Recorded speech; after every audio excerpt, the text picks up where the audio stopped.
Hey guys, Coach Pillowfist here. So I just wanted to make this very important disclosure in regards to head movement. There is a very significant difference between head movement and running from your opponent.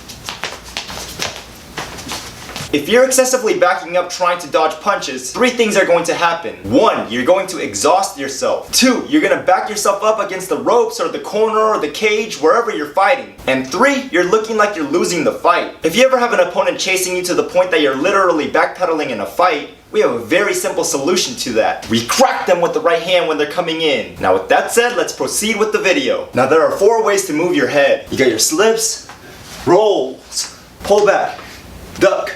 Now moving your head in a circle is not head movement. If you ever played Fight Night, that was an effective strategy in that game, but this is real life and that's an easy way to walk yourself right into a punch. Alright, now let's start off with slips. So slips are primarily effective against the straight punches. So with the slip, you're gonna move off to the side. Whatever side that you're slipping to, the opposite side shoulder should come forward. So if I'm slipping to the left side, my right shoulder is gonna come forward. If I'm slipping to the right side, my left shoulder comes forward. Now let's talk about weight transfers. You transfer your weight over to the side in which you are slipping to. If I'm slipping to the left side, my weight goes on my left foot. If I'm slipping to the right side, my weight goes on my right foot. Also note the way that my rear foot pivots. It's almost like I threw a cross. This is very important because it's going to keep you on balance. If I slip to my lead hand side, my rear foot pivots. If I slip to my rear hand side, you don't necessarily have to turn that front foot, but make sure you guys do the weight transfer. Another thing to note is that my head should never tilt. Make sure you keep your head upright, chin down, and eyes always on the opponent. Make sure you keep your hands up though, because you need to either catch punches,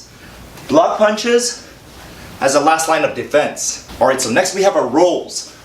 Rolls are primarily effective against hooks. So with the roll, you go down, come out the other side. Basically, you're making a U with your head.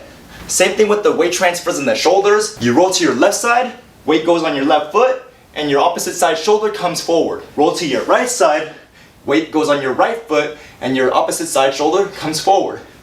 Left side, right side. Remember with these head movements, you're kind of half bending your legs and half bending your upper body at your waist. So now that we got our side to side head movements, let's practice. We got our slips, rolls.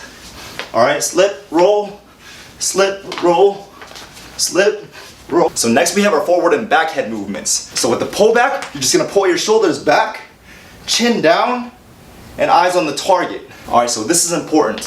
When you pull back, do not stay in that pull back position. You want to move your head back as soon as you clear that punch.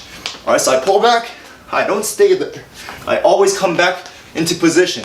Pull back, pull back. So do not use the pull back when you're on the inside. You're too close to the opponent, so when they throw a straight punch at you, you're not going to be able to clear it. So when you're on the inside, you're relying mostly on your slips and your rolls. Lastly, we have our duck. So with the duck, you're gonna bend slightly at your knees, slightly at the waist, just low enough to clear that punch, come back up. Do not stay in the duck down position.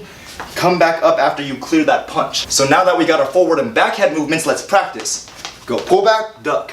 Pull back, duck. Alright everybody, thank you guys for tuning into that video. Now that you got your 4 different head movements, it's time to practice. You guys gotta practice, practice, practice, shadow box it, do it on the back, do it on the mitts, do it in sparring. If you missed my last week's video, I demonstrated head movement in real time, and I explained the truth behind training for faster reflexes. So please like, comment, subscribe to the channel, and I'll see you guys in the next one.